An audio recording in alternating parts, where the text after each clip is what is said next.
Hello everyone, today we talk about the 864 Pistres Capitulary and discuss more in general the proliferation of spontaneous fortresses into Western Francia during the Viking era. So there are actually a bunch of things to say. I think I will split the video in three. In the first part, we'll essentially discuss a bit the Edict of Pistres, especially relatively to the organization of a military response to Western Francia against Viking raids. The second part will be instead the reading of a part of the Capitulary of Pistres, especially its final part that is very interesting. So a bit of Latin involved in here, and the third part would be essentially commenting on these last on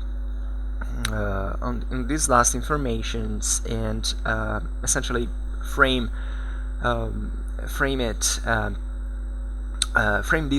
this disposition into the broader background of both encastellation and also the second invasions and what the relation practically was, because I made, as probably most of those who follow me know, actually lots of videos about encastellation at this point. It's a kind of a recurrent topic that I that I keep talking about because there are so many aspects that are worth of the mention, and I realize it's not simply at a certain point the second invasions happened and these nobles, or not even nobles actually, began to build castles to protect themselves and the local communities.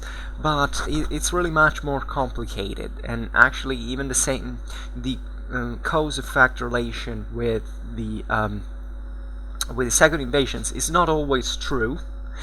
I mean, it's all we can say theoretically always partly true, because Carolingian and post-Carolingian Europe at this time was not safe. Everybody has, whether it was the Vikings or the Saracens or the Hungars, their own problems. But let's say that encastellation, as I said many times, is something that actually spreads, and we'll see it today as a matter of fact, chiefly for private interest and other particular situations, including the political fragmentation of the Carolingian Empire, which in part triggered the same second invasions. Sometimes we have this idea of these bands of marauders, of pirates, and came up from nowhere at a certain point altogether. Does it sound something plausible to you? Well, it isn't if you realize that it happened at the same moment to which the Carolingian Empire fragmented. So it was a bit like with the Roman Empire. Such big empires actually fell because of internal strife, of the weakening of their structures, and those who could build something stronger kind of survived and kept public order and kept this piracy and brigandry away. Others instead collapsed, and then these populations took over, we can say. At least it wasn't really the same. Well, now we're not talking about the second invasion strictly, but today we will see that. So first of all, talking about the 864 Capitulary, also known as Edict of Pistres. So as you understand, Pistres at the time was actually it's today's Pitre, which is located in the French department of the Eure, I believe it's. So in an area, excuse me, that now fantastically here something doesn't work, but however, this is talking about capitularies. What were capitularies actually? Capitularies were these sets of laws that were emanated by the Frankish rulers. Capitularies are something pretty standard. This is just an edict, substantially, into which there were usually in the typical fashion of the I can't say even the Germanic laws, because these were additions essentially to and dispositions to the basic law of the people that were contingental, let's say. So this Edict of Pistres, Pistres is located on the Eure, so it's this French department in Normandy. So areas that were actually pretty hard hit by the Viking raids. This region borders the departments of the Seine and of the Oise and Val d'Oise, so all around these rivers into Central Europe and let's say its northern part, that the Vikings were hitting pretty hard at the time. France was the most, at least at this moment, the most tormented region of Europe in terms of Viking invasions. So this directly invested Western Francia as a kingdom to react essentially to such threats.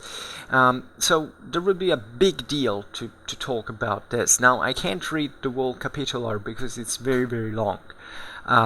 So we're gonna stick essentially to the last part that we will see it later. But to make a brief synthesis also of what is disposed in the edict. So this, by the way, was a bit of context here. It was this capitulary was emanated by Charles the Bald. Charles the Bald, as you know, was successor of he was actually emperor himself for a brief time. This was he was son of Louis the Pious, so he was essentially he was an illegitimate. Ludwig the German and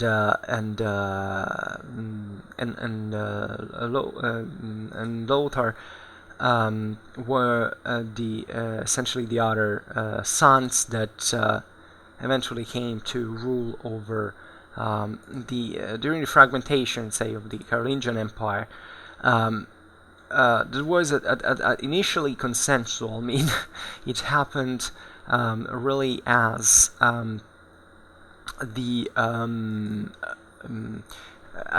after actually wars that had occurred among the same Carolingian dynasty. So these brothers or half brothers that after having struggled with each other decided to split the empire in various parts. So Charles the Bald actually he wasn't part of the. He was an illegitimate, but Carolingians had lots of concubines, telling the truth. It was a typical Germanic habit. The Germans were pretty morigerate in say in sexual terms, at least from a social point of view. Normally, a freeman had right just to one wife, but the kings normally could have many. Not really many wives, because at this point, actually, the even with Christianization, things had been set a bit with certain moral standards, but they could have lots of concubines because that was seen as normal. And in fact, I don't know, I think we all descend in a way or another from the Carolingians, because they had so many concubines and so many children that it would be strange if we didn't have one ancestor from there as Europeans or let's say European, if we have European descent, especially in the West. But aside from this, let's say that Charles the Bald actually had a pretty interesting history, because he owed a lot to his mother, actually. As it happens often in history, there's always some women are overlooked in this, but actually, also especially in Frankish history, women had a great importance in dynastic matters. Exactly for this reason, because the Germans had this and the Franks especially, and basically they made their empire collapse of this because of this reason. They had to split their domains actually among all the at least the legitimate sons. So this produced extreme crisis that led respectively to the fall of the Merovingian Empire and of the same Carolingian Empire. But the problem was kind of worsened by the fact that there were lots of concubines as well. So even if legally only legitimate son had to succeed, also this was a bit, a bit contested at best to say, because of also the illegitimate sons sometimes during the father's life had risen to some importance, and they wanted essentially to have their share of the father's inheritance in some measure, and actually it happened quite often. This is something that went on even into the later Middle Ages, where there were famous bastards, so they were called, that were actually extremely prominent. I mean, the great bastard was actually an honorific title, because it was normal, it was formalized of being such great figures of kings and emperors that had these illegitimate sons that sometimes were even more worthy than the legitimate sons in terms of governmental capabilities into military affairs, especially the Carolingians that were all about war essentially. So Charles the Bald had very slowly managed to rise thanks to these to his mother's pressures, to political intrigue and into warfare especially, to grow to be actually Western Frankish king. Much was owed also to the extinction of other noblemen's lineages, so that these guys kind of fitted into, and he got the Western, let's say the Western Francia part. I made a video on the partition of the Carolingian Empire. If you have an idea, it was roughly today's Germany, today's France, and today's Italy, as major branches of into which the Carolingian Empire split. Charles took the West, and Charles' history is it's very fascinating for many reasons. Also, and especially probably because he lived quite a long time. It was something rare at the time. He basically outlived not only his brothers or half brothers, but also even his nephews. So at a point, actually, here we are with the 864 Capitular a bit earlier, but eventually in 877 he was even able to seize the imperial crown, so hoping actually to rule over large parts of the empire, chiefly Western Francia and Italy. He had actually clashed with his with his nephew, actually, half brother's son. He was son of Ludwig the German. Basically, the Western Frankish and the Eastern Frankish armies, since the Italic kingdom had remained without king, they descended into the Po Valley, and they were about to go at war against each other, to clash against each other.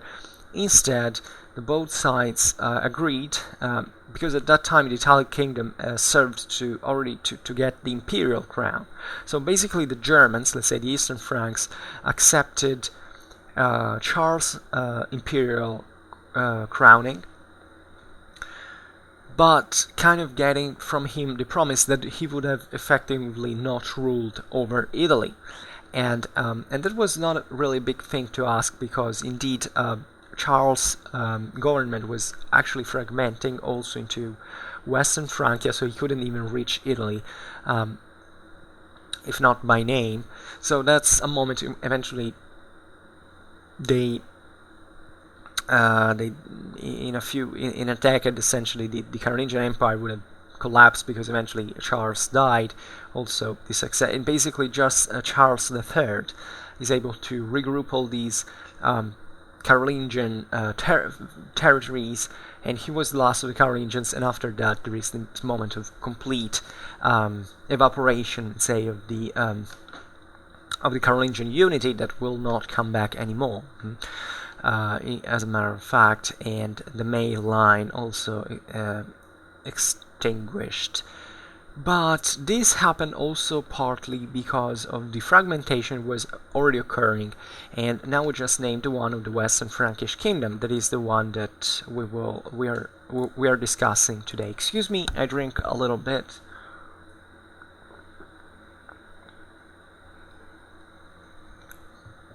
So,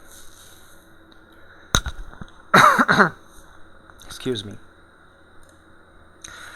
So, and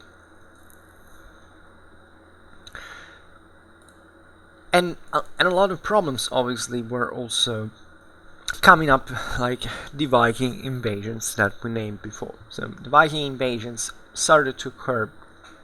Actually, it's difficult to say, the Viking invasions begin from a certain moment to another. Already during Charlemagne, there was a concern because of Danish piracy.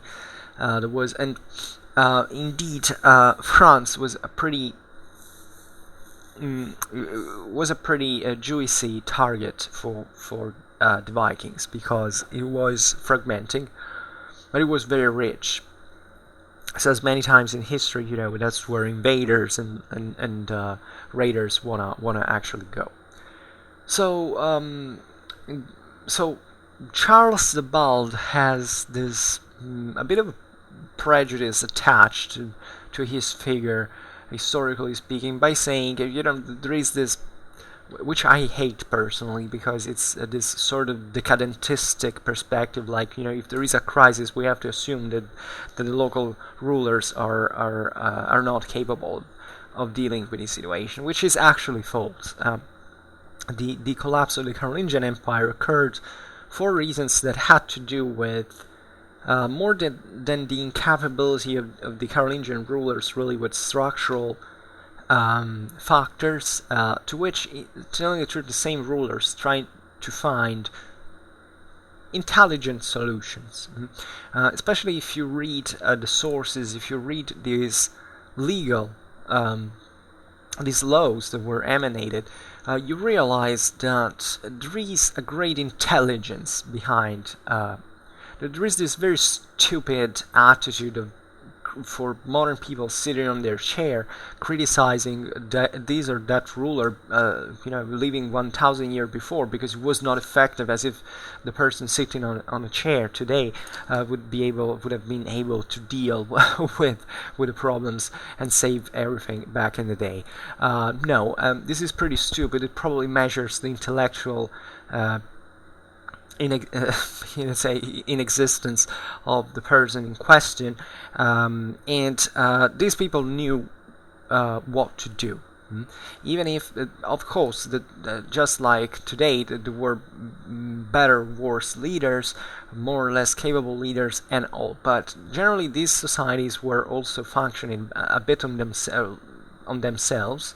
I agree. It's difficult sometimes to say whether this or that sovereign actually had the merit in setting up certain affairs, or also the merit of making them ruin. But let's say that these weren't systems where this was not an absolute monarchy.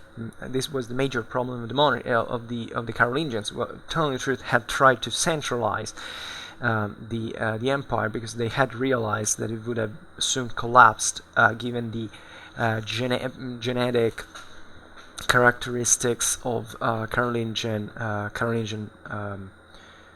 politics and society. But there were also lots of other noblemen and people who had interests that were involved in such decisions. So it's not just on the king. Yet these kings definitely had an important part in the matter, and if you read especially these laws, you realize that there is always a pretty strong logics, also actually a great comprehension of the problem.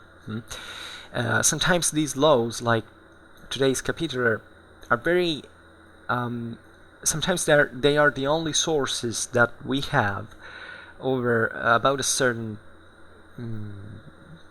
topic or even historical event at the time.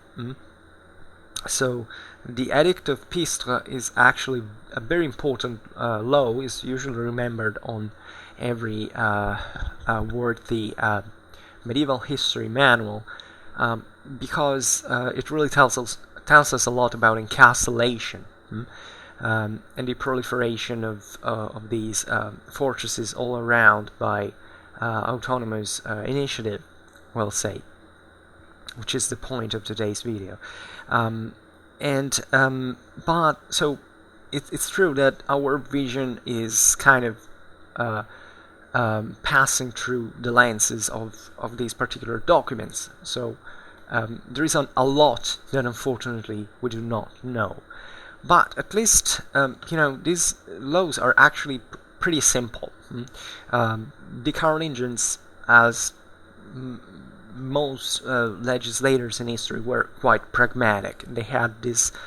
The Carolingians, as we said, were all about war. So they were pretty pragmatic people. They wanted to solve things directly, sometimes even brutally, and therefore, by making these laws, they were trying to reach where they couldn't, and really they were doing it in a way that had to work in a way or in another. So it's really important to understand these laws were not just empty dispositions that nobody would hear and all. They were actually quite important. They could be more or less effective, but some of these actually remained for centuries, for even longer, considering that these, especially in the local kingdoms, because now Charles wasn't emperor yet, but these were parts eventually of feudal law. So even if a law had been emanated by a king in the 9th century, even during the rest of the Middle Ages, this law was continuing to be part of the other laws, unless, I don't know, another king hadn't substantially modified it. But let's say that these capitulars are important also because they set up certain premises for and basis for certain policies that were that survived through the centuries eventually, and that in this sense prove how much these laws were effective in many ways. These capitulars might be conceived as something legally simple, because they're not extremely complex or at least complicated or sophisticated juridical measures. But if you really think at what the point of these laws was, that is solving problems and contingent problems, you realize, and by reading them, they were actually quite intelligent, and that these rulers knew really what to do, and there is especially this sense of energy. If we will read it later, but personally, when I read Carolingian capitulars, I always get this sense of power, of saying, now we have to solve this situation. And even, especially another very important character is these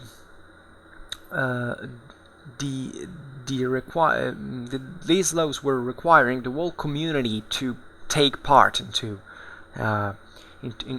take action together with the royal authority. So it was something I really felt to. Even obviously these were dramatic moments. So the whole kingdom was in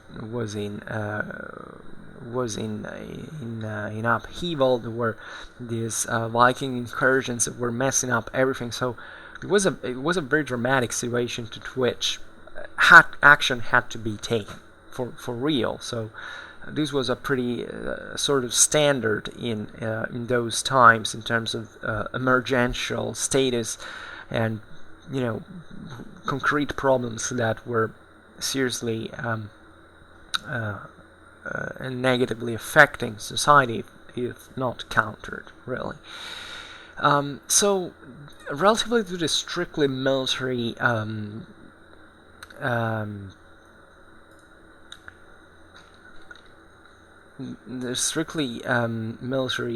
measures that were taken, that we're not going to read now because it's too long, but actually there is this idea that Carolingian rulers weren't good at defending their territories and that the Vikings just went undisturbed. This is actually completely false. Carolingian rulers actually did pretty clever things to counter the Vikings. The major problem was that the Carolingian Empire was being fragmented, and this wasn't really the sovereign's problem. It was really the whole Carolingian, the whole Frankish establishment that had produced that situation. At this time, coercive means are pretty weak. So if you rule, even let's not say the whole Carolingian Empire, but just like Charles the Bald now as the whole kingdom of Western Francia, you have to control a huge area. Like France is pretty big. So think at the time, how could this be achieved if all the nobility say, okay, we want to mind about their own business, don't bother us. So the fact that it was rather these premises that didn't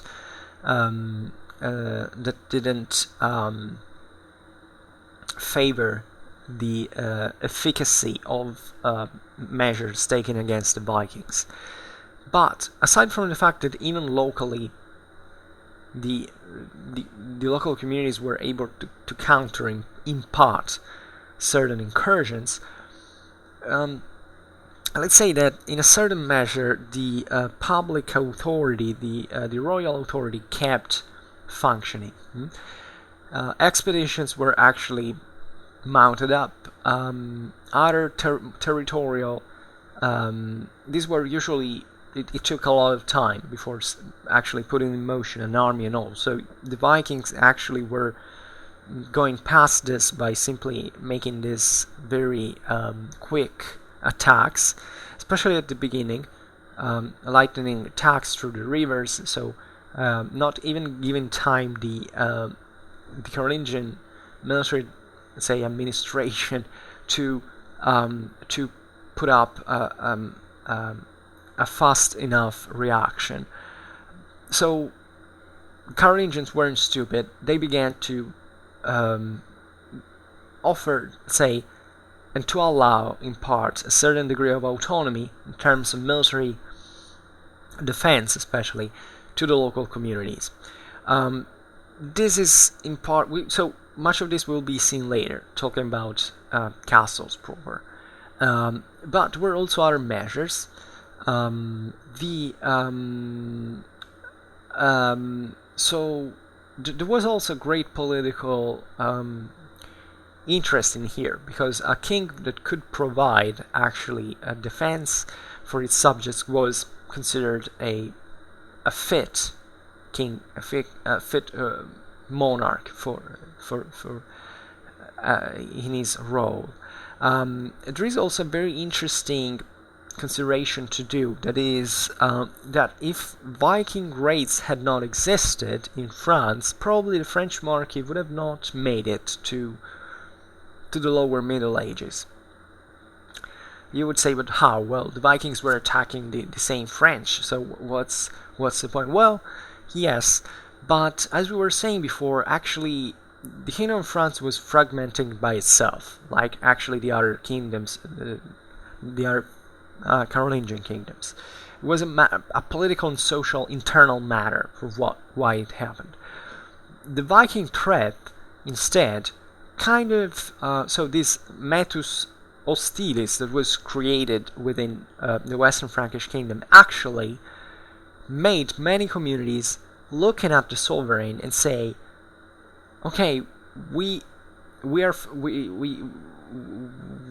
say we remain faithful to you as long as you can provide our defense. This was typical, actually, was the same identical measure that made the same identical dynamic that brought to the birth of feudalism in the first place, because feudalism is born chiefly out of the requests for military shelter by the local communities to a lord. So this could happen on the tiny provincial level as well as at a royal or even imperial level. And this was also a chance, telling the truth, that was developing exploiting not just this moment of strictly military threat to ask for the king's protection, but it was actually something much deeper, because actually the Carolingian society had seen a sharp decline of freemen in favor of this noble elite that was concentrating all the properties basically in his hands. So the freemen's communities sometimes were so upset by the local, so disaffected by the local aristocracy, that they said something like, okay, now we call the king so that we want him as lord and not this local guy who maybe is not even capable of defending us, or however that minds his own business and takes advantage of the situation to make us growing increasingly more dependent on him.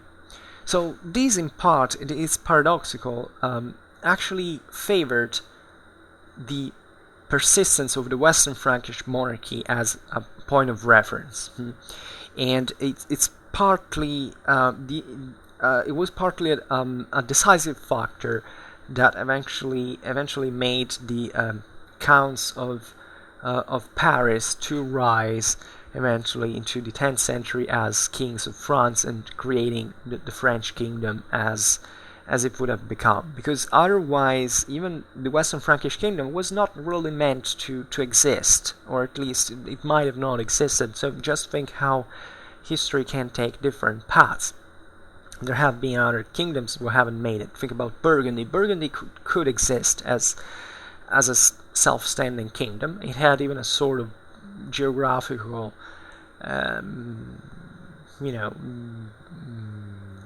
dimension that could survive in some way for a political project.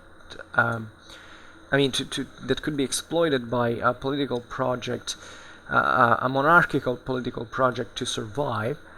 But it didn't, and actually Western Francia had the same problem, and things might have gone otherwise. So Charles Sebald in the edict was chiefly concerned about protecting the cities and the countryside from the Viking attacks. So one of the first thing he did, he actually issues, is the creation of a great cavalry force that could be called and deployed in every moment. So a combat-ready cavalry force that could essentially move fast around France and trying to counter the Viking attacks. This is very important because people said, oh well, this is the origin actually of the French cavalry, so the flower of Western cavalry in the lower Middle Ages.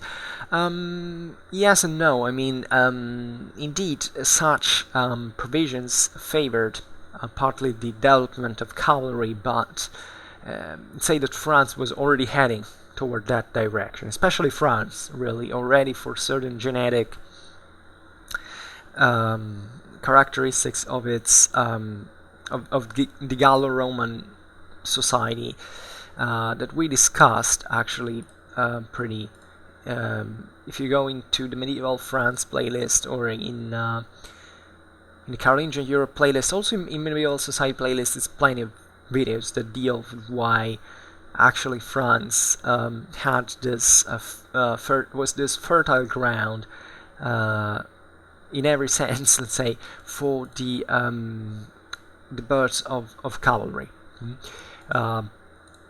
And definitely, measures like the Edict of Pistres actually favored this, but I personally read it as a more contingental reason. First of all, Carolingian cavalry was already out there, well developed at this time, as a combat force. So first of all, cavalry already existed. What Charles the Bald was issuing here is basically having a large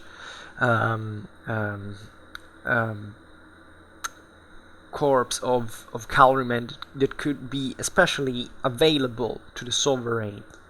This was the main problem. It's not that there weren't cavalry, there weren't cavalrymen around. France was full of them. It's the main problem was here the political bargaining. Having people having to perform this military service at command of the monarchy, and therefore, so the problem was not even strictly in terms of organization, but actually of political allegiance in a sort of sense. So the cavalry, but obviously there were also other concerns. Surely the king had also lots of organizational problems. There was a lot of commitment.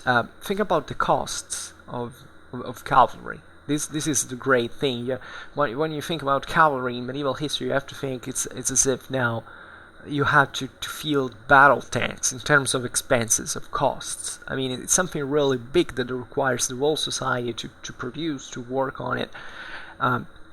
It's something very complicated.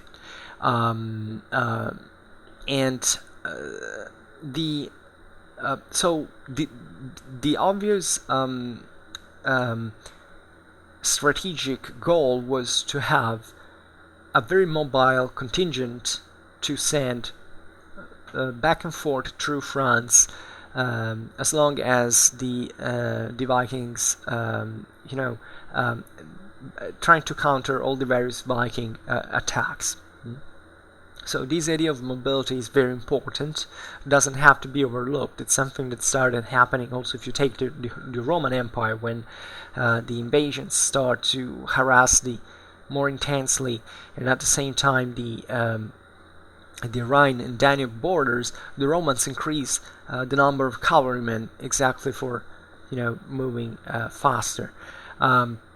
This is not, however, there would be a lot of criticism doing like this, because actually cavalry has rarely operated without infantry. So here probably the mobility also was determined by other factors, chiefly how safe was the local area. Like if there was a Frankish count that maybe was enemy to the king, or so by the way, this cavalry force could be conceived also as a deterrent factor, and a very for internal matters, that is having this military tool that you can use against even rebels, and trying to keep through it and the Western Frankish kingdom a bit all together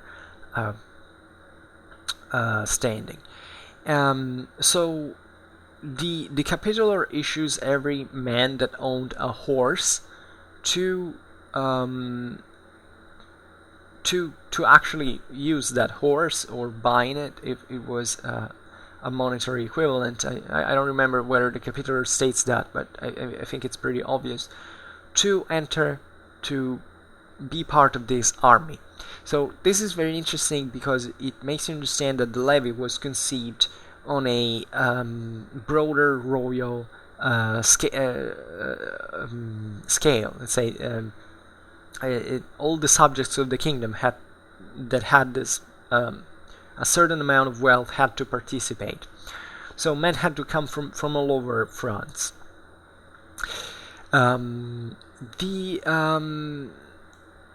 this is what has chiefly ideally conceived this edict as the beginning of French cavalry, because it's as if, the whole thing was even a sort of national character, but obviously things are very, very different. But it's still very important that not just the idea of the levy as such, in my opinion, because in the Frankish tradition, the ban, the hairy ban, is something that, so the levy of all the able-bodied freemen was male freemen was something actually proper of every Latin Germanic kingdom at this point. It was something pretty standard. What is very interesting instead in here is the attention given to cavalry. So every guy, let's say every man that possesses a horse has to be part of the army. So this indeed puts actually a lot of emphasis on cavalry as this almost so widespread arm that existed at the time. So it's more this edict is more a consequence than this specific measure is more of a consequence than a cause of the birth of Frankish cavalry, because evidently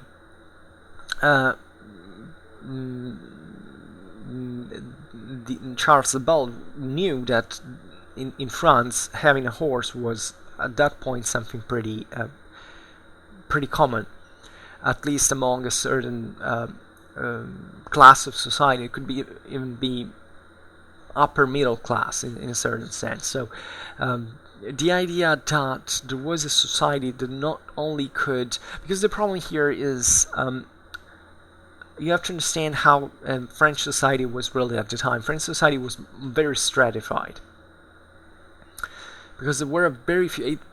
I discussed this really in detail in certain videos, especially the one on the Frankish commendatio, and I don't remember which else now, but let's say that also in late antique Gaul and the Frankish Merovingian kingdom, especially in the Frankish Merovingian kingdom. I made a bit more videos about France recently, than I hadn't talked about it that much. So I don't know if you watch them. If you're interested, you can go watching them. But to make the long story short, in France were lots. Let's say there were a few wealthy people, but very scattered basically all over France, and while the rest of the population was essentially poorer and working for these people.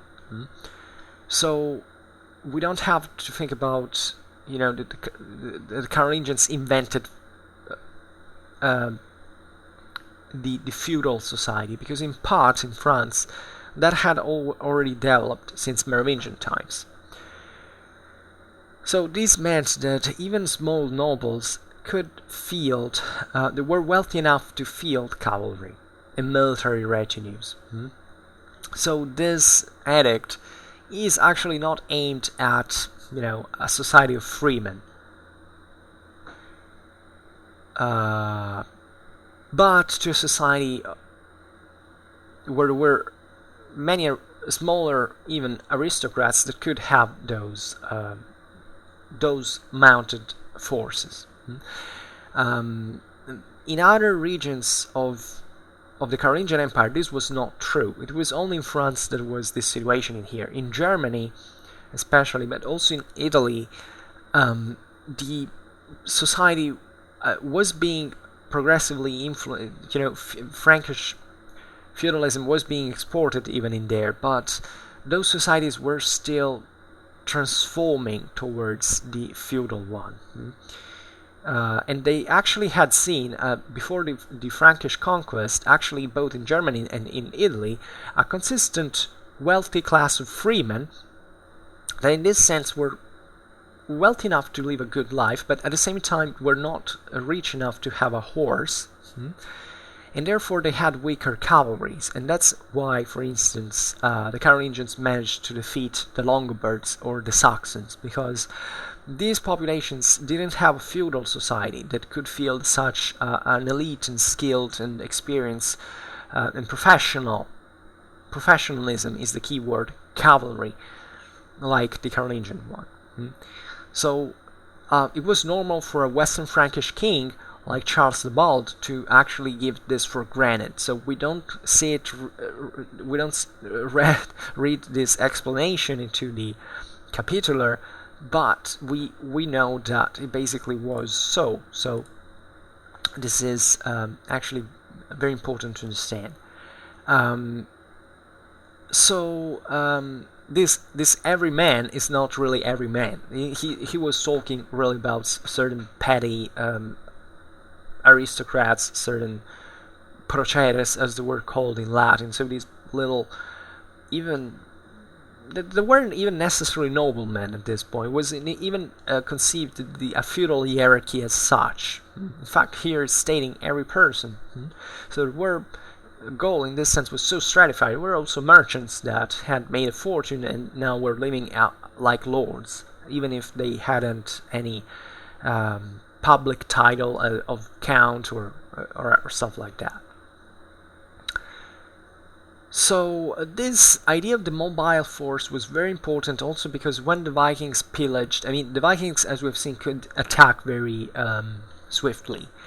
But the point is that they were there not just to go in France on vacations and going away at empty hands. They were actually collecting a lot of booty.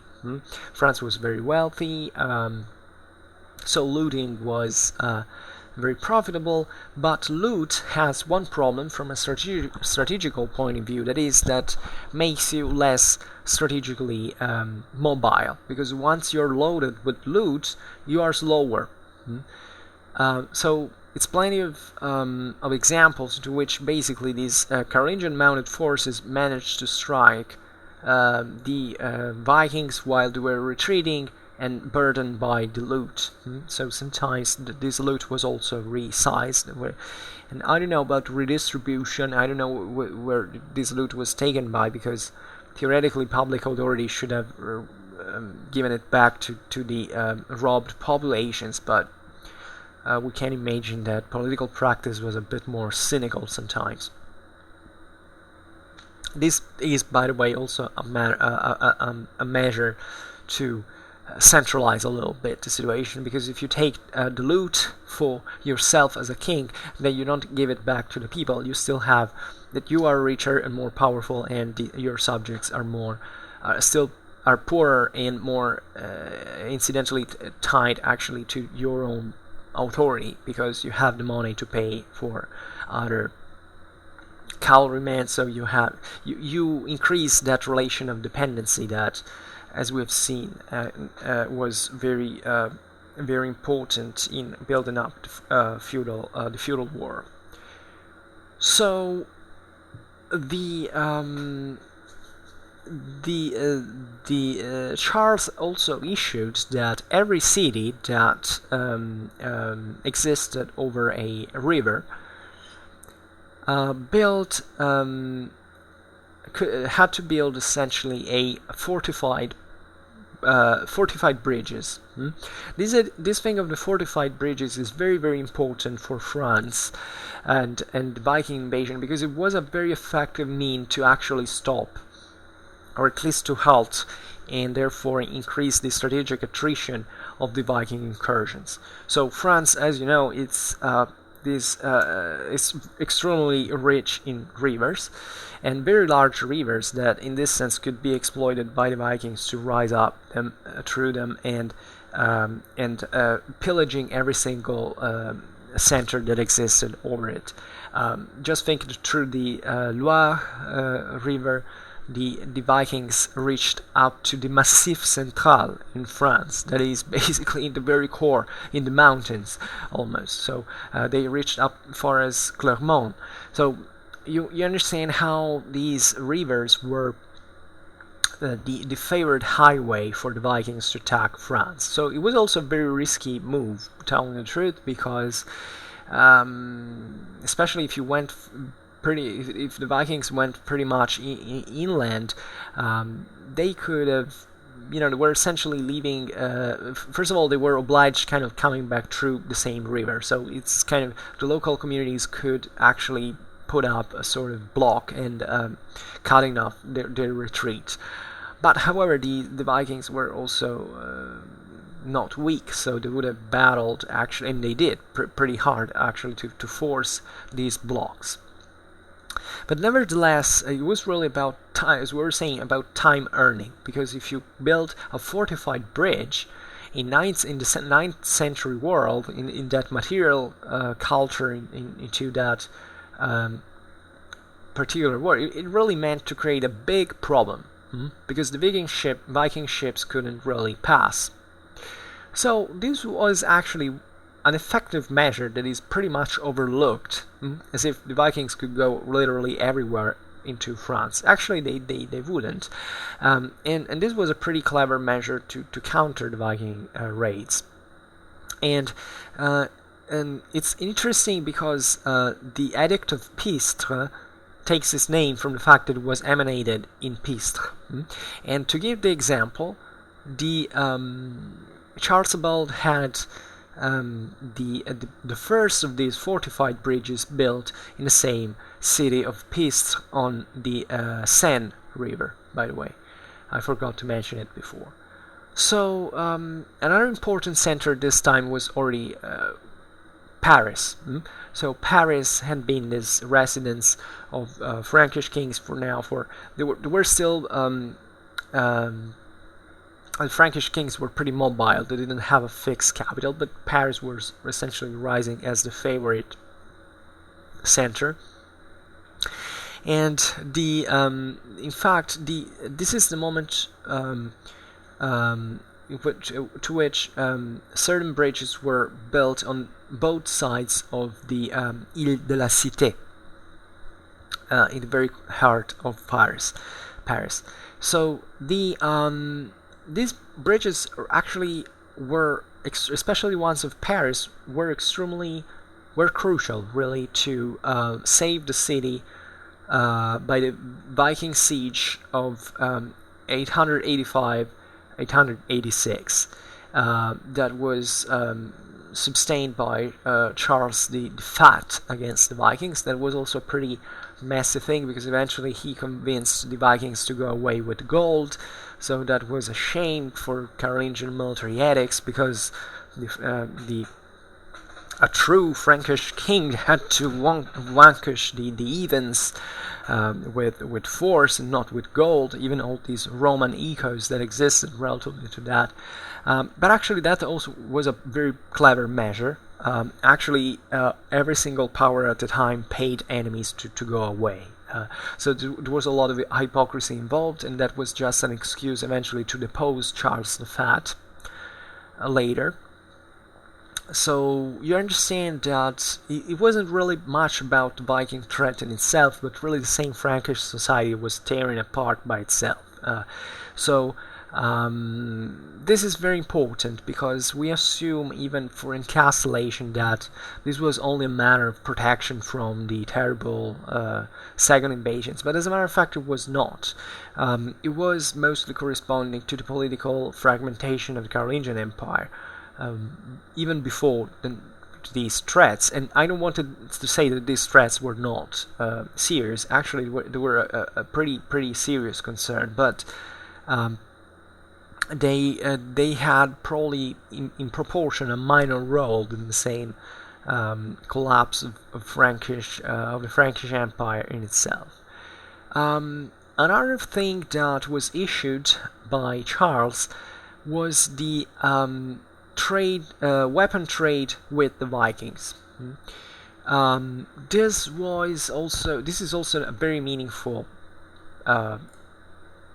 information, because I made a video incidentally responding. I think it was one of my very first videos responding to Schola Gladiatoria, that was talking about actually the morals in historical perspective relatively to the Vikings.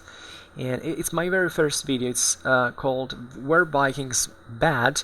A Humble Response to a Great Schola Gladiatoria" video.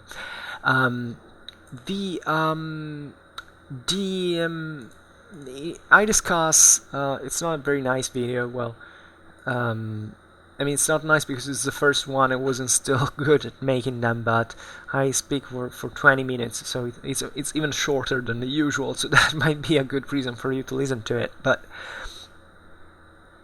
I make the point in there how actually there was also a lot of interaction between Franks and Vikings during the same Viking raids. There were actually certain nobles that were pretty happy with Viking raids because those were weakening maybe communications and the ability, the royal ability to intervene, and therefore these local Franks were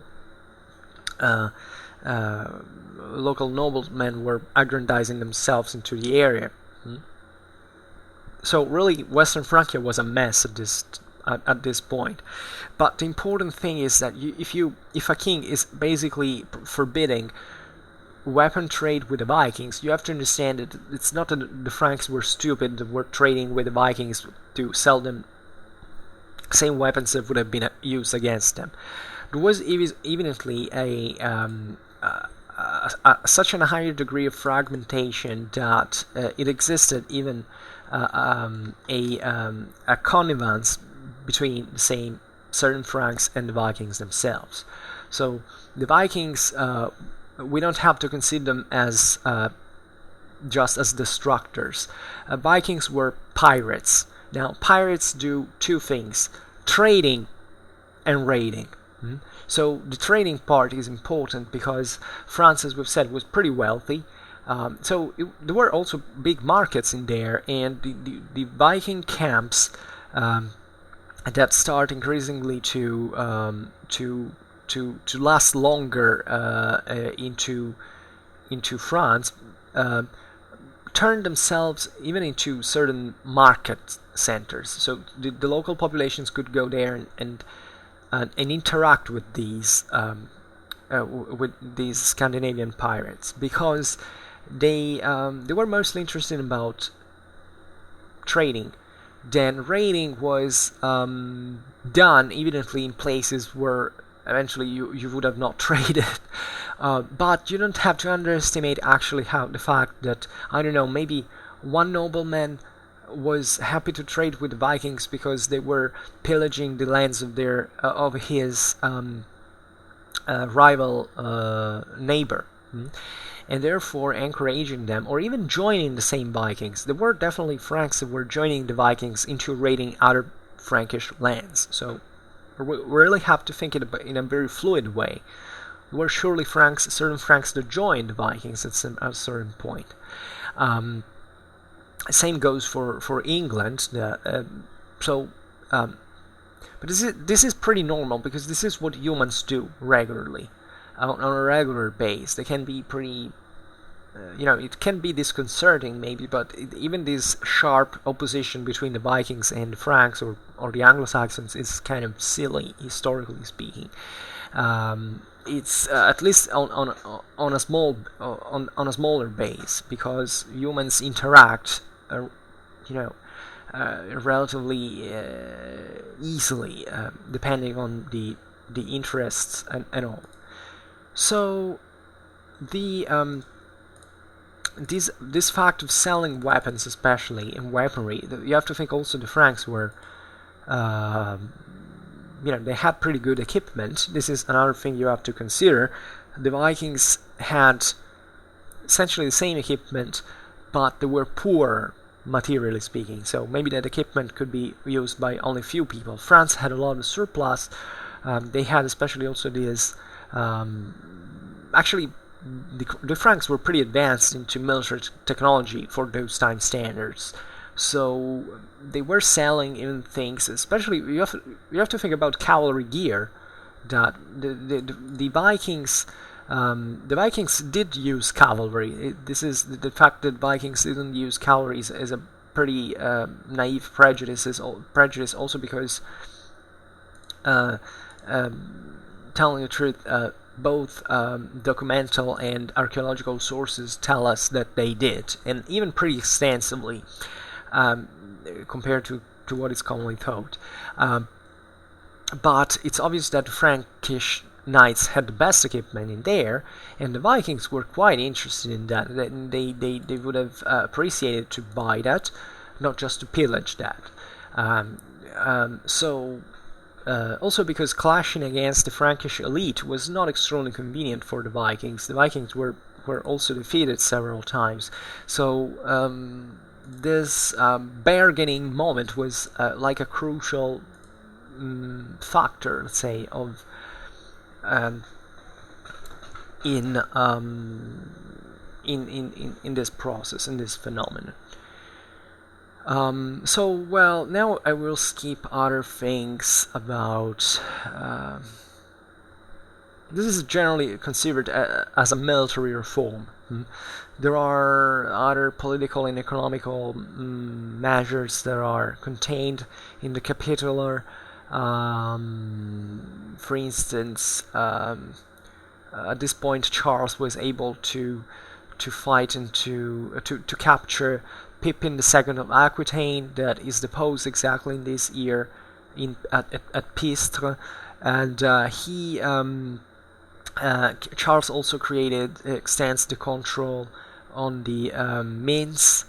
And limits its number, because that was also a problem, by the way, that the various Frankish nobles were creating mints on their own. That was something pretty serious, because it actually said that it was a measure of political prestige.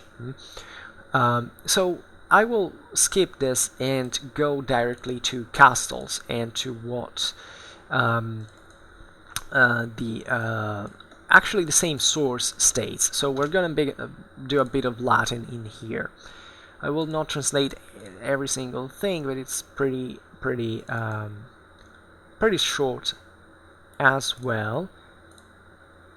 So I will talk in Latin, so don't get impressed. And now I'm using the ecclesiastical pronunciation. If I had been reading an ancient Roman text, I would have used the pronunciatio restituta. But for the Carolingians, I'll go with the ecclesiastical pronunciation. So. Here we go. Monemus. So this is actually, I give you the source because this is in Monumenta Germania Historica Capitularia Regum Francorum, volume 2, page 328. So this is something you can Google if you want as well. Maybe I'll leave you the link in the description. That can be useful, so you have it without searching for it.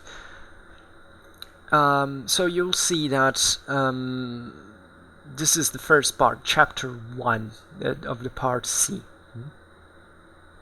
So, monemus fidelitatem vestram ut ec firmiter observetis et semper sicut Dei et nostri dilecti fideles parati sitis ut si necessitates nobis venerit aut contra paganos aut contra quoscunque alios ut statim quando unicuique nuncius venerit aut nobis necesse audierit sine ulla dilatione hostiliter preparatus in Dei et nostrum servitium ad communem utilitatem possi movere et certissime nobis occurrere.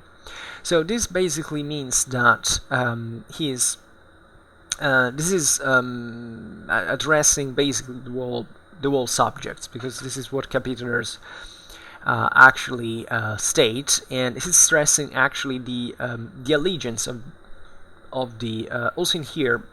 This is mostly referred probably to the to these petty aristocrats that were in charge of the situation, locally speaking. So even here the fidelity is stressed, and obviously in the name of God, and so this sacred bond that existed between the kingship and and the subjects. And here's the guy is warning, Charles the Bald is warning. It's beautiful that they use the plural, the pluralis majestatis. That is basically when instead of saying I, we say we, which is also what I do. Telling the truth, when I make the video descriptions of the videos, so it's as if I'm trying to compare myself to sort of Carolingian public authority, but it was normal. Also, the papacy and all the other kings did that at the time.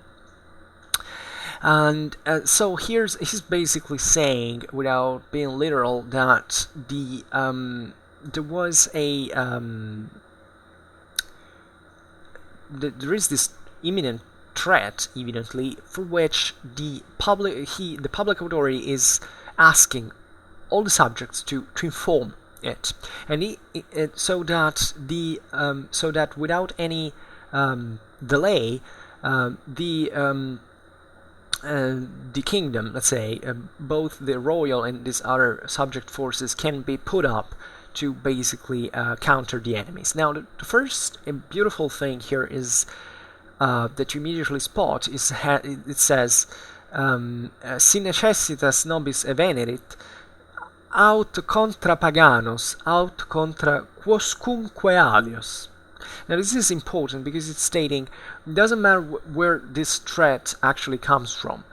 It can be either from the pagans, so the pagans here are obviously the Vikings, but also from anyone else.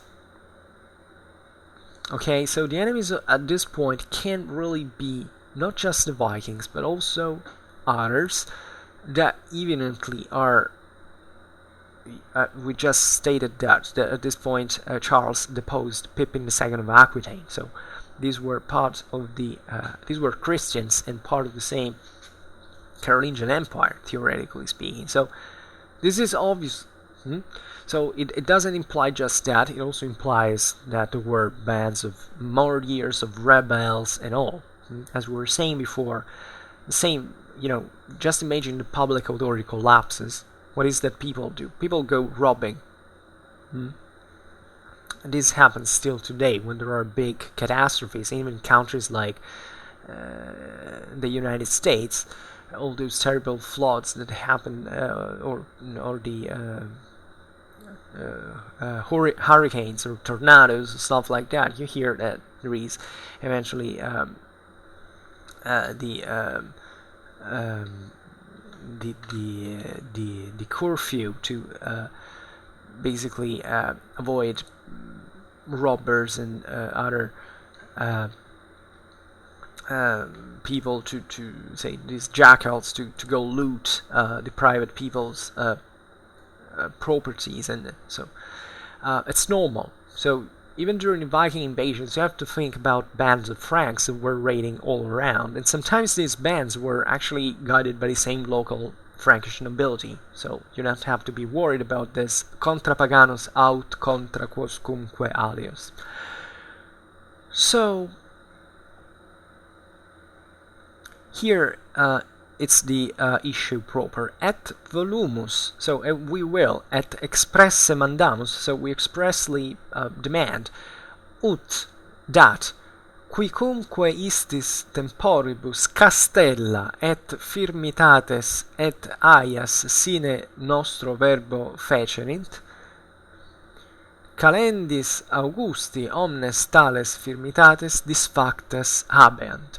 This is very important because it basically says, now we demand that those who in these times have built up castles and fortresses and, say, haias would stand for fences, without sine nostro verbo, so without our order, without our word, they have to disband these fortresses by the calends of August. Now, this is extremely, extremely precious as an historical witness, because it's basically saying that in these moments of unrest, many people had built castles, fortresses, fences, so without the royal order. because it was forbidden at the time to build fortresses if the king had not issued that. Because, especially in France, the idea was, since many centuries, that the whole kingdom was a private property of the sovereign. So the sovereign could decide basically everything, what had to be done or not done. So you couldn't build a castle on your own, because the castle was an evident mean of empowerment from a political and military point of view, and that was considered even as a sort of usurpation of public authority. So this was very important. So here the Capitulary is basically saying, okay, you might have built these things because we realize that there's been a mess, that there are the pagans that are attacking us and all. But by now, so you are kind of forgiven for this, because he doesn't state this now, but he doesn't add punishments. But so he simply says, okay, by the calends of August, now you have to disband these fortresses. We might add, actually a modest speculation, that is that these fortresses weren't something on average very big. Like at the time, even a fence, here it says the haias, was enough. Even think about cavalry. I mean, certain physical obstacles were pretty effective on their own. So at this time, there weren't stone castles with, like in the lower Middle Ages. These were pretty modest fortifications. Obviously, some of them could be also larger. In fact, in the picture that I have created for today, I've actually, on the right here, you see on the left it's Charles the Bald, in a 10th century manuscript, by the way, so it's not contemporary. On the right you see a bit of an ideal representation of a Motte and Bailey castle. This was actually a big fortress for those times standards, but even forming like this fence was actually something pretty difficult to take. We have seen that the Vikings were concerned about making quick raids, so to not to get caught by the Frankish cavalry. But and building something like this, I mean, it wasn't excessively difficult to storm, but still it took some preparation, and it added time. So maybe Vikings passing by these places would have not, they would have pillaged all around, but they would have not actually stopped to take the fortress, maybe. So because that would have been a loss of time. But this happened as well. However, the concept here, which remains, however, is pretty interesting, is that these castles had been built basically spontaneously. So now he explains. He says, "Quia vicini et circummanentes exinde multas depredationes et impedimenta sustinet." So quite literally, because the neighbors and the, let's say, people who live around, from this have suffered many robberies and, let's say, obstacles. This is interesting also, as well, for something we were talking about before. So here it's expressing actually something pretty bad, because here, as we've said, the public authority was saying, okay, you're not going to be punished. But we know, so he was kind of warning these guys that the neighbors of, the communities that were living around these fortresses have suffered many robberies and have sustained even these other obstacles. So this was a pretty serious thing. I mean, the first concern of a medieval ruler was pacification. Medieval rulers in feudal law were put in there to protect the subjects. So to preserve the very first rights of their subjects. So this was a very serious thing to have acknowledged, and everybody, we have to understand that everybody knew that it was going on on a regular basis, and it's something very serious. First of all, the robberies. That is interesting because it means that from these fortresses were built to rob the people who were around. So it's interesting because before I assumed that this was talking actually about the defenses being made to defend themselves from the pagan invasions. Actually, here in the Capitulary is not stating that. It's not saying, okay, you have done these castles to defend yourself. It's not stating that. So this is very important relatively to encastellation, because to the phenomenon of encastellation, because it actually shows pretty well that these fortresses were not built to defend themselves, were built actually to expand. And this is actually how we study encastellation today. There is all an ideological reason sometimes today from people who think at the Middle Ages to make comparisons with modern day that these poor people defended themselves against these aggressors. Tell the truth by building castles. Tell the truth, it's not like that. It's these very powerful noblemen who decided to invest resources to create private domains from which to subjugate the local populations. And this is feudal Europe, by the way. So this naive perception that encastellation is being created all over Europe just because of the second invasions is actually false. And today we don't consider it historically, if not in a minor way compared to the actual broader problem that was mostly an internal dynamic of the Carolingian Empire. And by the way, this fact of being castles is not really, poor peasants, let's say, the average French inhabitant of the time surely didn't have enough resources to build up a castle to defend itself, because he had to mind about surviving in the first place. So the only guys who had enough resources to build such things were actually noblemen. Yeah, of course, peasants could build fences and all. You have to think that this happened as well. Peasant communities weren't, as we said many times on this channel, this poor passive thing at this time. They were actually pretty dynamic and even dangerous.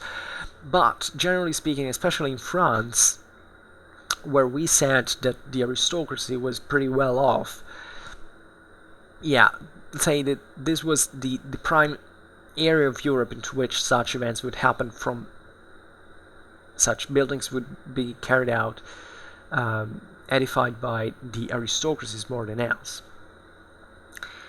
And this is why, by the way, France was fragmenting so much as well, because these guys were able to invest.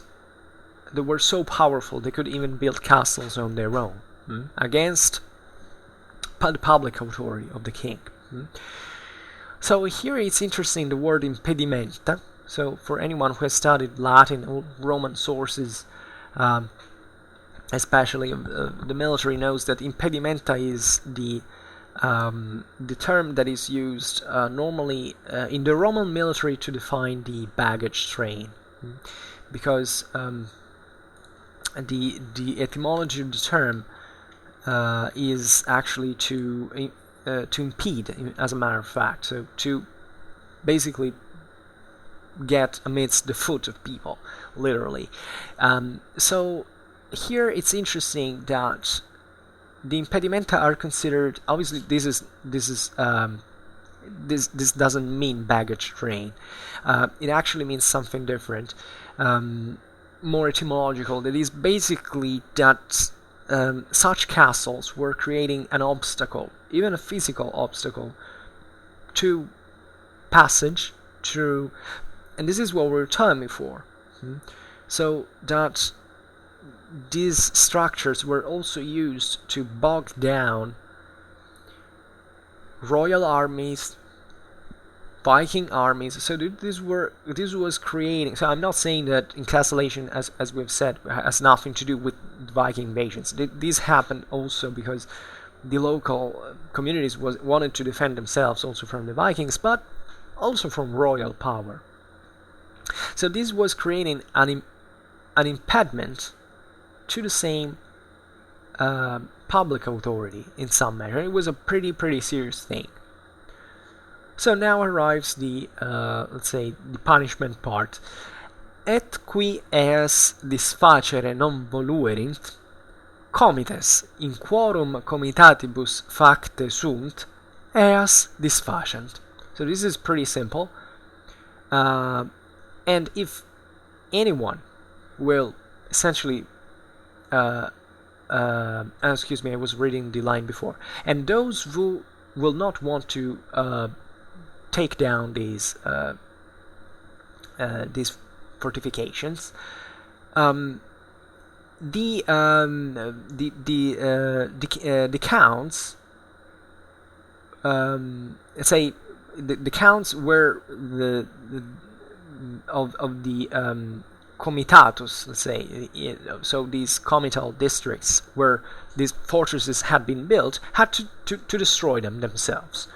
Now, this other phrase is very nice. Say nice. It's very interesting because it tells about the role of the counts. You know that the counts were the average Carolingian functionary, let's say, of this public districtuation. It was a title that comes back from actually from the mists of the late antique and the migration era, because the comes was the comes is the singular, comites is the plural. It was this count meant also as a military leader.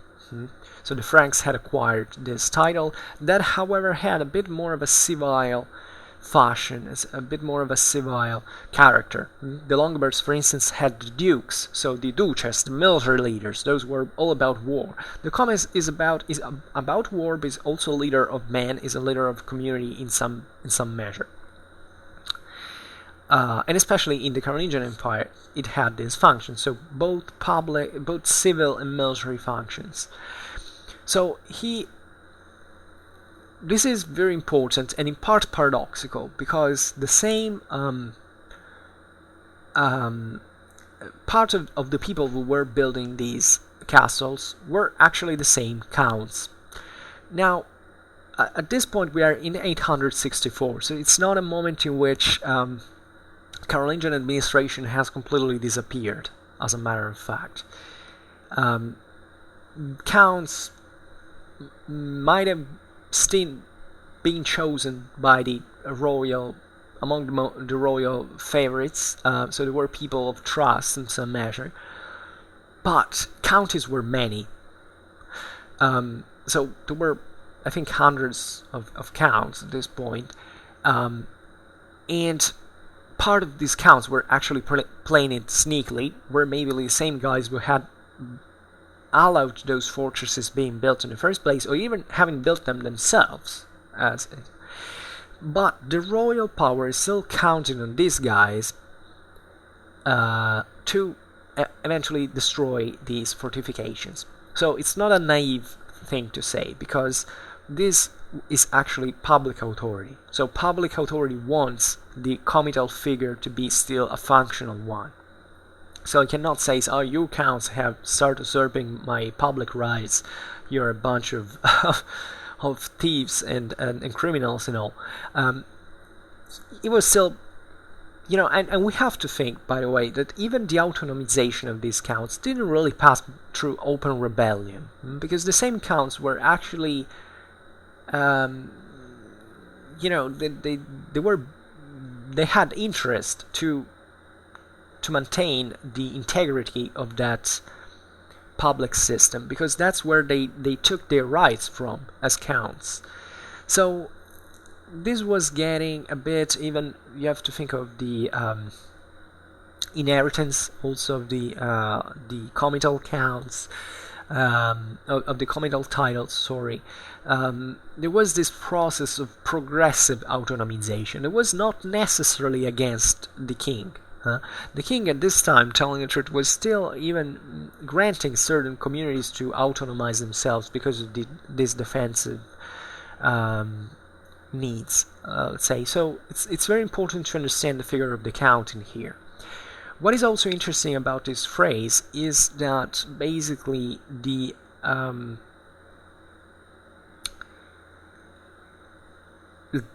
these castles were being built by privates as well. So there was the count that probably had its own power and also had certain say fortifications on its own to govern the county. Then were these other fortifications popping out from all over the county from other people.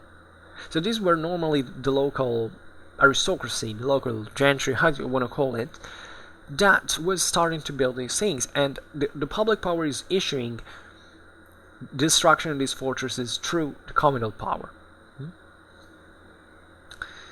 Then it says, et si aliquis eis contradixerit at tempus nobis notum facere curent. Sorry.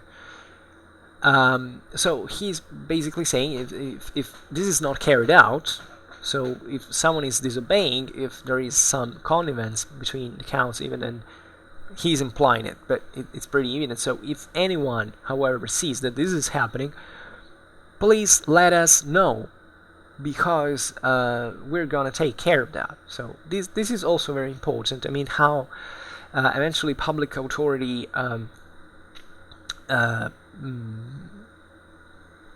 eventually also got informed about such events.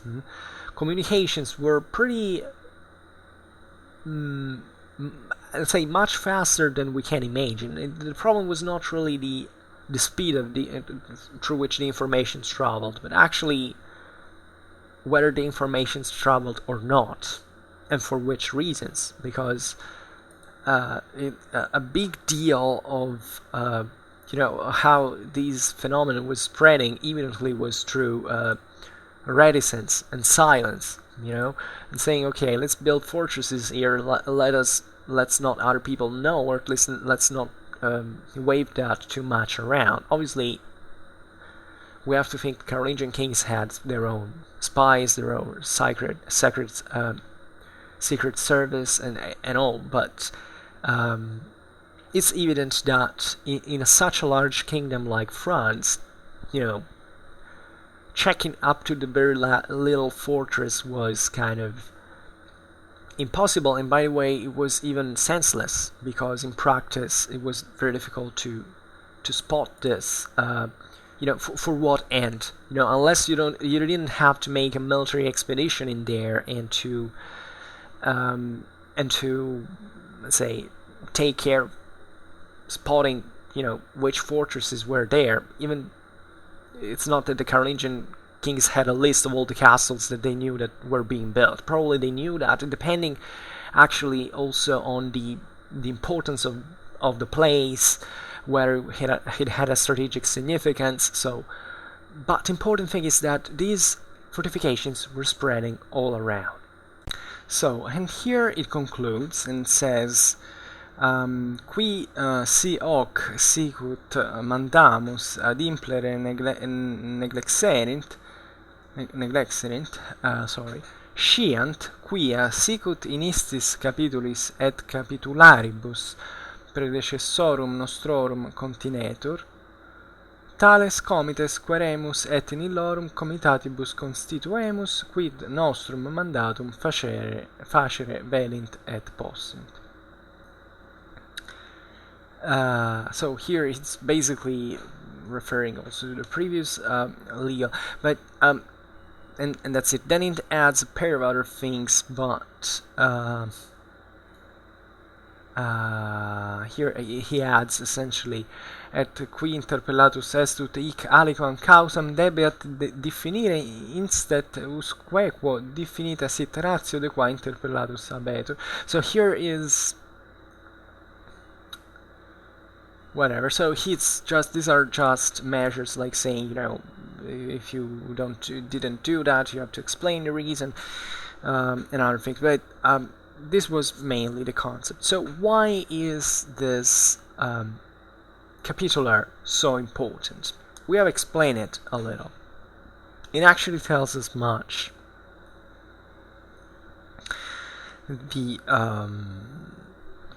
On its own in many ways. So we have seen how the Viking, Saracen, and Magyar incursions were harassing pretty seriously, pretty violently the European continent. So this was definitely a serious factor that eventually contributed to the collapse of to increasing the instability of the Carolingian War.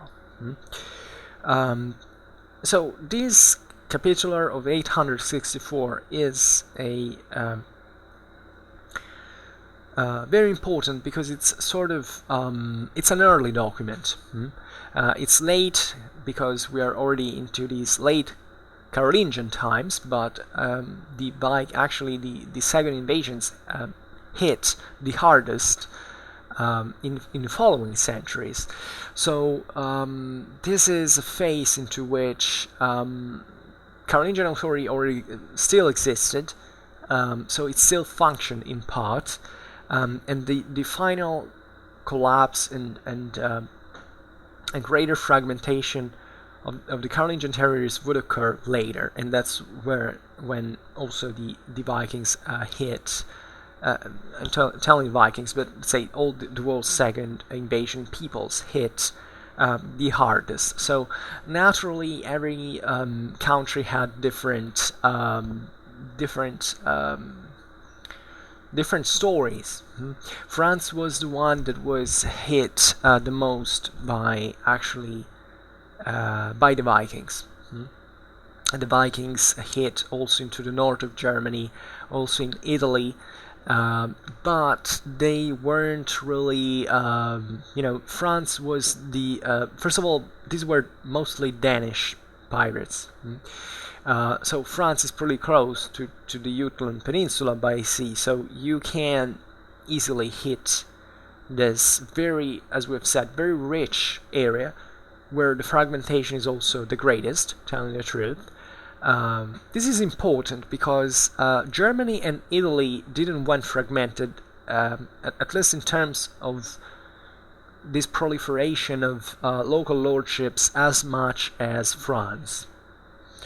I can't say that Viking hits were less in there than France because of this reason, because there are other evident reasons.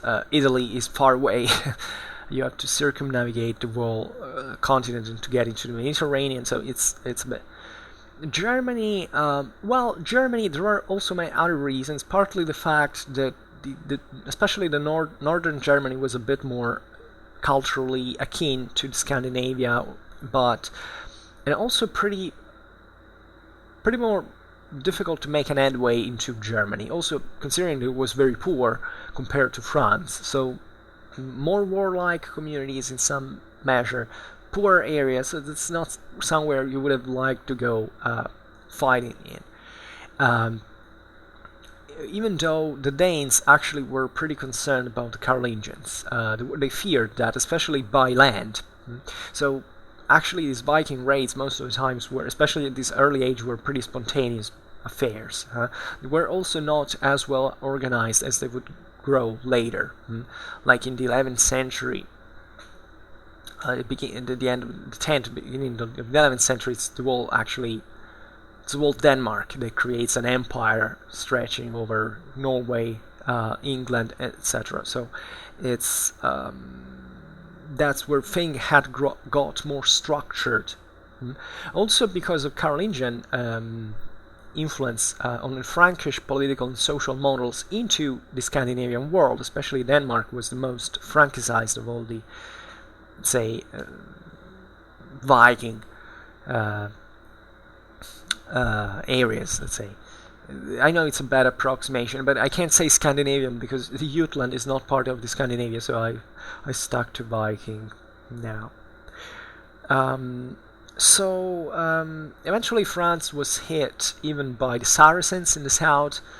The made headway even through the Rhone Valley. The Saracens reached up even to Germany in their raids through the rivers, and they were hit also by the Hungars. So France took all three. France, Germany, and Italy were attacked by all three the Vikings, Saracens, and Hungars. This is often overlooked, but let's say that generally speaking, France was more about the Vikings, Germany was more about the Hungars, and Italy was more about the Saracens. But they met all the three threats, each one of them.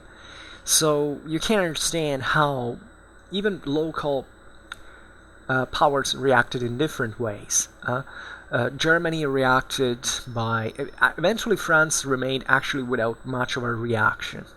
The best way they could do at the beginning of the 10th century was to settle the same Vikings into Normandy, to basically use them as a bulwark against other and that was a profitable affair, because when the Danes were settled in Normandy, actually they created a bit of a problem to the Western Frankish kingdoms, but eventually they got Francicized. I mean, the Frankish political models won over these populations that were otherwise, because, when this was a matter of aristocracy. So the great problem with the Scandinavians was to create out of this relatively egalitarian society a monarchy, and that's what it was difficult to do into Scandinavia. And in fact, the strongest monarchy was eventually the Danish one, because it was more of a sort of a land. It was a sort of wealthier land, and it was heavily influenced by Carolingian models. Even the church was actually a very profitable way, converting to Christianity to create a territorial organization. Since the church has these eminently sedentary structures with etc. It was a very long process. I discussed about it in roughly into certain in a video in the Viking era playlist. I'm pretty sure I've done very few things about the Vikings. It's characteristics of the northern kingdoms in the low Middle Ages. It should be, telling the truth, the high Middle Ages gonna correct that. But let's say that was France remained in this sense a bit more helpless against these attacks, because the political unity was weaker. Germany made it thanks to the Ottonians. Also, the Bavarians actually had are a bit of the unsung heroes of the situation, because they were actually the ones bordering Hungary proper, and they were actually absorbing the most of the raids into Germany. So they kind of made it partly an Ottonian historiography and propaganda sung more than else. The Battle of the Lech, while actually the greatest battle had already been Riade under Henry the Fowler, and eventually the Lech was a great victory, but it also came at a moment to which the Hungars had been progressively weakened by Riade and the Bavarian resistance. Italy suffered pretty much of the Saracen raids, but the Italian powers kind of got together with a lot of machination, but they managed especially to kick away the Saracen presence from central Italy, and they did something effective. Even the same Carolingian kingdom of Italy had managed to destroy the emirate of Taranto in the south. Then eventually it was the Byzantines who reconquered essentially southern Italy, and the the Saracen lands occupied, but kind of had made it in spite of the fragmentation. However, they were also hit hard by the Hungars, especially in the north, because the Hungars crossed northern Italy and they passed through southern France and even reached up to Spain. That is interesting, just to tell you how dynamic and deep these incursions were. And that tells you, by the way, how also weak the local authorities were, because to make you pass an army into thousands of kilometers of hostile territory is, it's not something you can do if there is a strong government in there that can even block your retreat or something like that. So what we have seen in this capitulary is mostly, obviously, the creation of these autonomous fortresses. The reasons that exist aside from these defensive needs, that is basically robbing the surrounding areas and communities, and the fact that these castles were probably, we didn't stress this much, but we have to think that these small possessors were hit by these seigneurial raids were also living close to the so-called vicus, that is essentially the place where the seigneurial goods were actually present and were built in order to, and these fortifications had been built in order to protect themselves. So sometimes there were even the same communities where these lords lived that suffered from these, which kind of makes sense. It might sound grim, but it is actually pretty profitable, because you're not conquering, let's say, another place that is far away. You're starting really from the surroundings. So it's a place where even the people, you can form certain bonds, you already have a progressed unity of some sort. So probably even within these local areas, there were certain small owners who were connivant with these seigneurial initiatives against other inhabitants of the area. But it's also happening to other distant villages that were, however, normally, especially in the case of these smaller lords, still close areas. So while the castles instead proper, so these larger fortifications we can see the spontaneous reaction of the great owners. So those who already had actually a military retinue that could defend their persons and their goods, and by also a positive, they were moved also by a positive intent, that is, realizing that the public powers are insufficient at this point to defend the territory from the Viking raids that exactly in these years are swarming into Gaul, and we must also say this is also something we haven't really discussed. I discussed it in another video that now I can't remember where it is. Make me give a look. I think it would be, well, it's the idea that also we hinted at it before. It's the idea that the kings were also in part favoring this process in some cases, as long as they were. I don't know if the I don't remember which video it was, but well, I'm sorry about that. In which I was discussed. Probably it's. Let me check once again. This is about encapsulation in 9th, 10th century Europe. I think it's encapsulation and territorial organization in 9th, 10th century Europe. Sorry. So the idea is that these local powers were able to build consistent fortresses, as we've seen, and the kings were not all that unhappy about it, because objectively these fortresses were a sort of bulwark on their own to certain Viking raids, especially if they were built on areas, as we have seen, where rivers, where there were rivers that could be sailed up by the Viking ships. I mean, it was good that maybe a local lord could, I don't know, build a castle over the Seine river, so that Paris, in this sense, was protected by a castle along the river that the Vikings had necessary to stop in there. We've seen how fortified bridges were a quite common practice, and also a pretty effective one.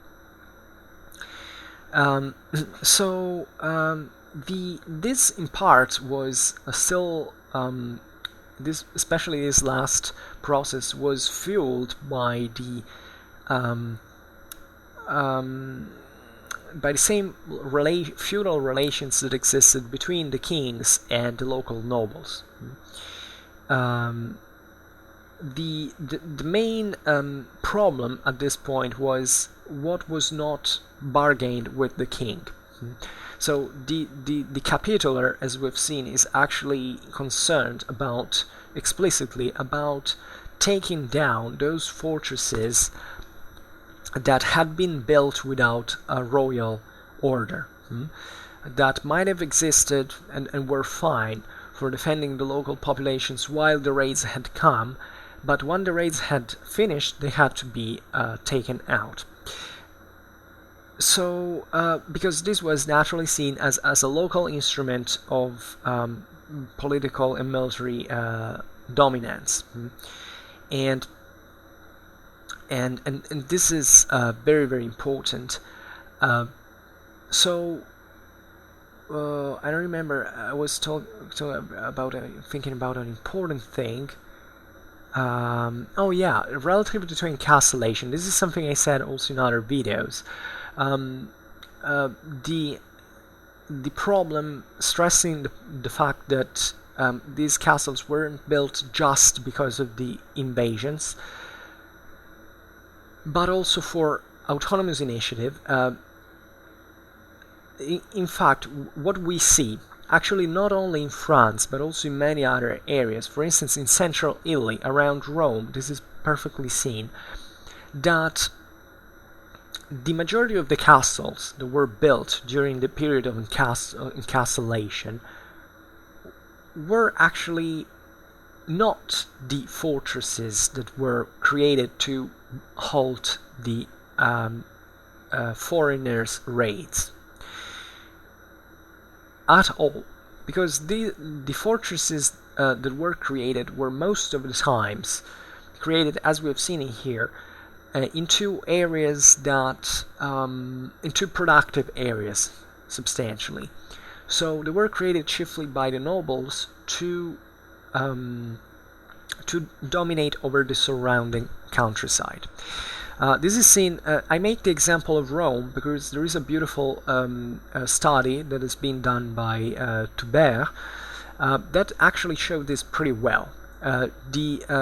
The region around Rome had been harassed by the Saracen raids up to 915, when the Saracen base on the Garigliano was destroyed by the Italian armies altogether.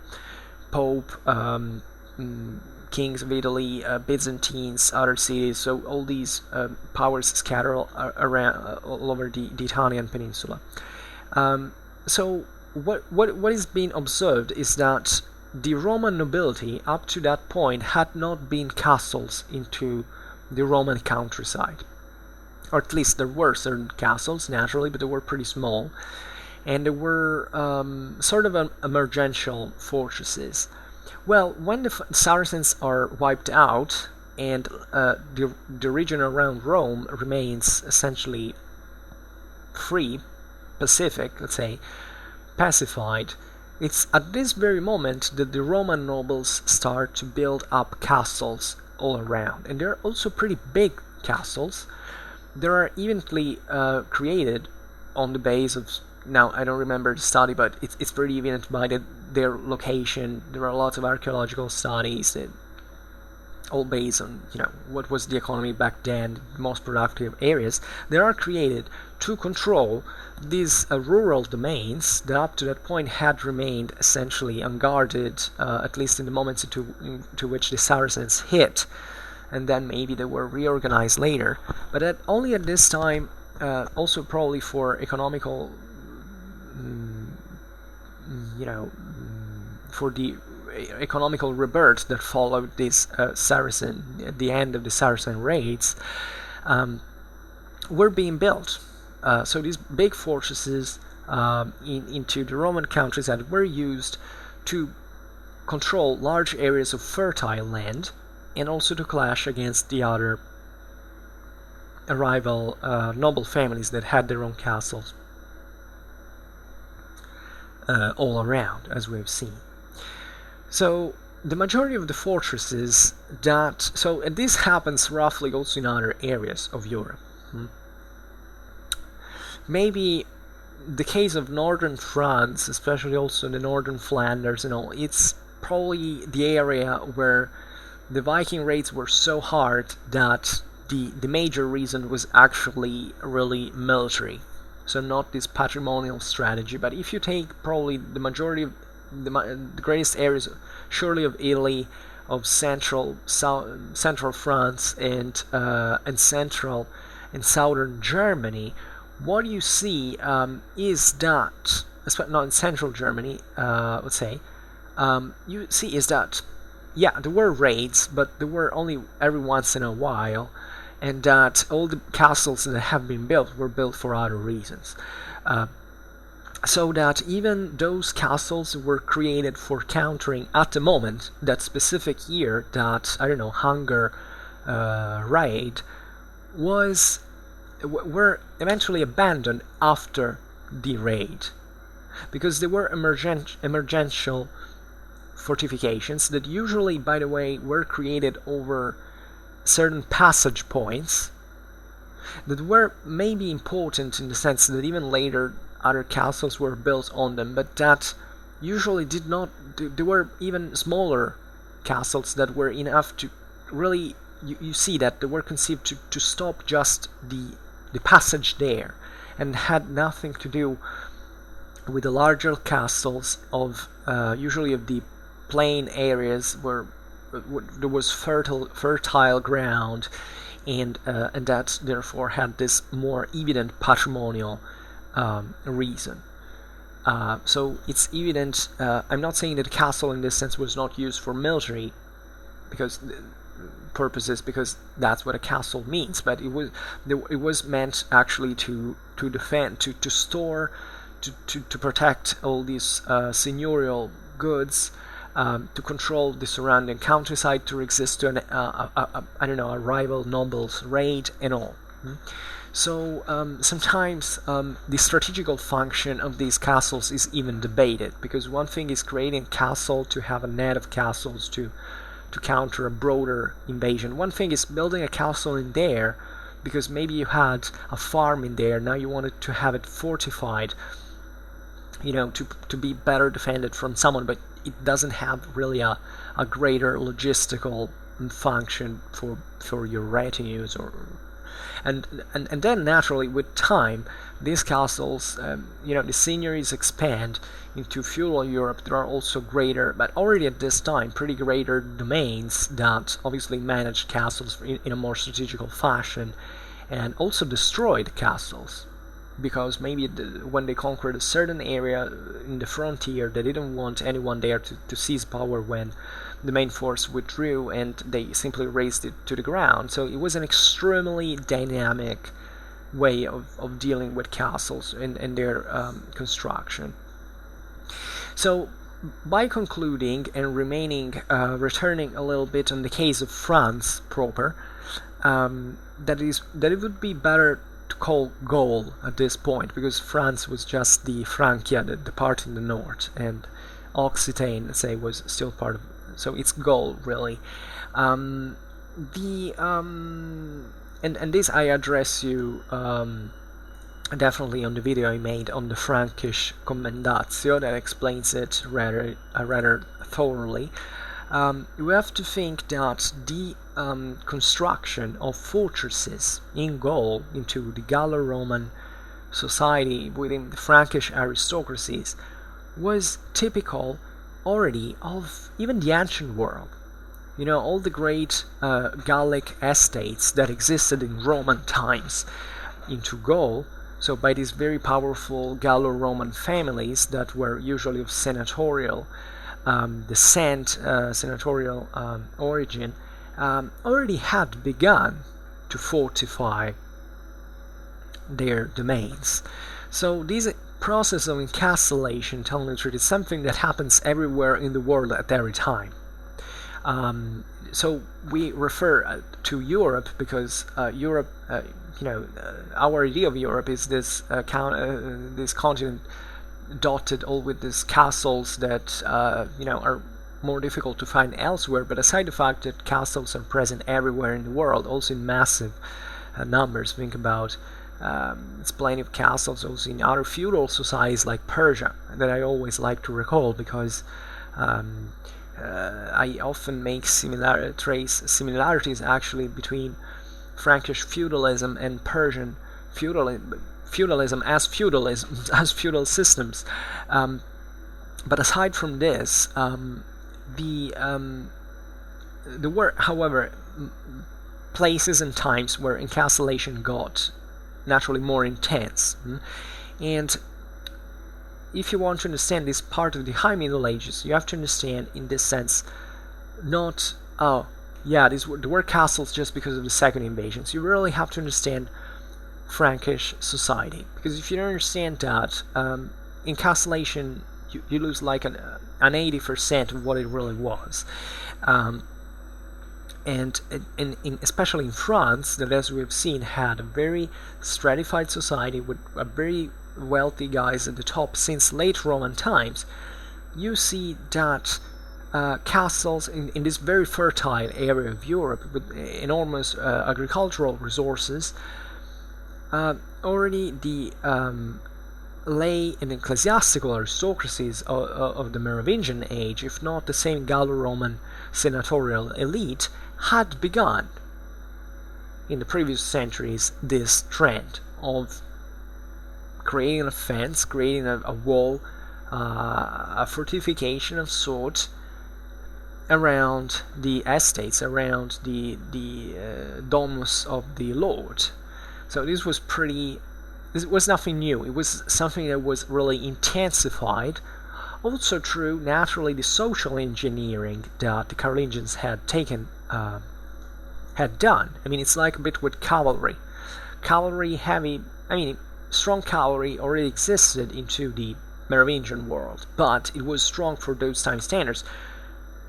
Like there were cavalries all around, but it's just the Carolingians who implement the idea of making these cavalries, for instance, professional, and therefore they create this vassalatic beneficiary system for which a single lord has an overload of land through which he can afford not just a war horse, and a full military gear, but also training for all his life. So increasing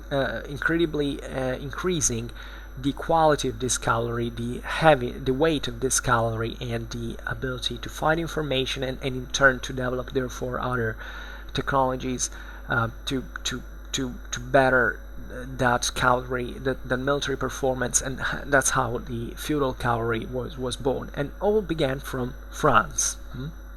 So France sets these models because of the particular nature of the Gallo-Roman society, and these models eventually get exported everywhere in Europe during the feudal age, in which basically even through the reclamation, the deforestations, countries like Germany, like other, start to look like France a little bit, even if they remain different. But let's say that this Frankish model is replicated everywhere.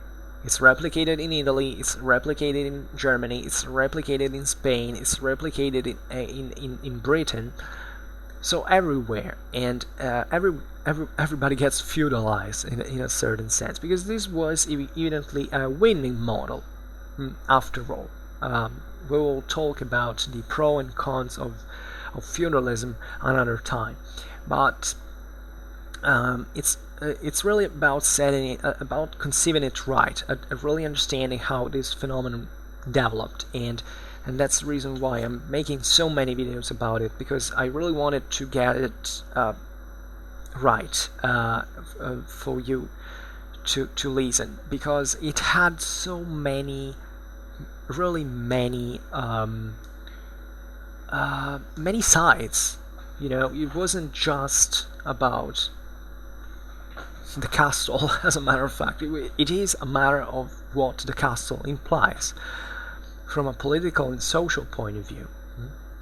And everything starts from there, from the seigneurial system, and that's why really the Carolingians were a bit the unaware responsible for essentially how history went, because these dynamics that they had set up eventually were the same that brought to the end of their empire, but at the same time they gave Europe another face, and there were this living legacy that remained basically the same in essentials up to the very end of the up to the 20th century. Let's be honest about it. The Ancien Regime falls essentially with the Middle Ages, fall with Austria-Hungary, with Tsarist Russia, and with the second German Empire. That's it. So it's yeah. Well, when we went a bit too far in time, but I hope that you got it.